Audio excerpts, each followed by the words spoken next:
Nikki, obviously, Dre just made her announcement. How badly does this team want to see her play, and kind of how are you guys rallying around her in this moment? Yeah, I've always wanted to stay really. It's Dre's story. We certainly knew when we signed her that there were no guarantees, and we had talked about worst case scenario from that very moment. When you transfer to Baylor, and Baylor's not the only school like this, but the 60-hour rule, and all of a sudden, you lose 40 credits, and now all of a sudden you got to work progress towards degree. I think for me, I'm just super proud of what she's accomplished since she's been here. She's been a leader.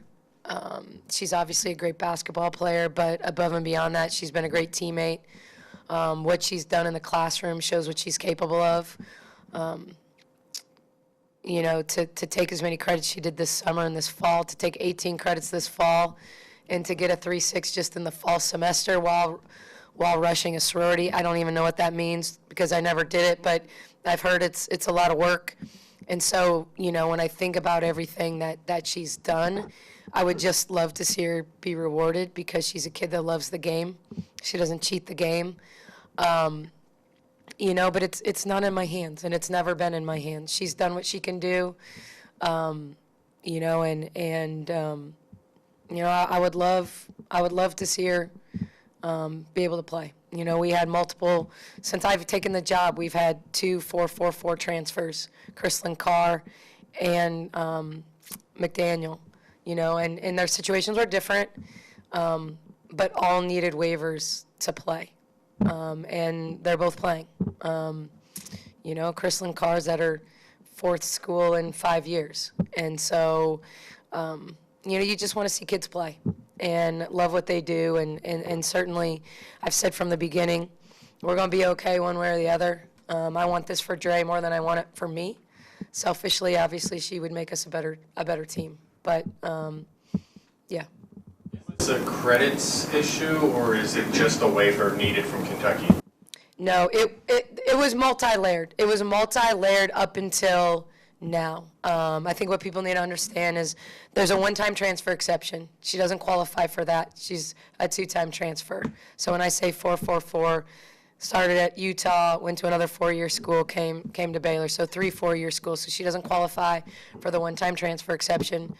And she doesn't qualify as a grad transfer because she didn't graduate. And so she needs a waiver to play from Kentucky. She met her progress towards degree requirements by taking all the credits she took here. So she checked off the academic piece of this. But, there are no guarantees.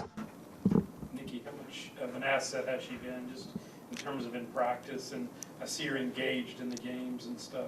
Yeah, she's just obviously has a great smile. It's if I need her to be a post player and dominate our post players, she does that on the scout team. If we need her to be a big 3, she does that. I made her run the point against Oklahoma, just because, quite frankly, we were down numbers and needed our 3 guards to play together on the defensive side of the ball. And so she's been someone that's just been willing to do whatever she's asked to do. It's a kid who wants to be great. She wants to improve in areas that she's not as good in. That's part of our conversation has been, how do we prepare you for next year? How do we prepare you for the next level? You're certainly an undersized 5, so we've got to continue to build on those perimeter skills. And so that's what we're going to do in practice. That's what we're going to do. And so she's just been, I said it before, she's been a great teammate, and obviously a great basketball player. But, as much as anything, I'm just really, really proud of what she's done in the classroom here, because it's been pretty remarkable. Baylor's not a walk in the park kind of academic institution, and for her to take the number of hours she has and succeed at the level she has, she's been motivated. But it's still really, really impressive what she's done. If she goes through the rest of this year and Kentucky doesn't sign the waiver, does is there like a statute of limitations? Does she automatically become eligible? Yeah, she's actually serving her year in residence, and so when we talk about the olden days, I would have fallen into the olden days where, before the one-time transfer exception or any other, kids have been getting signed off on waivers for years. They all look different. There's a lot of different types.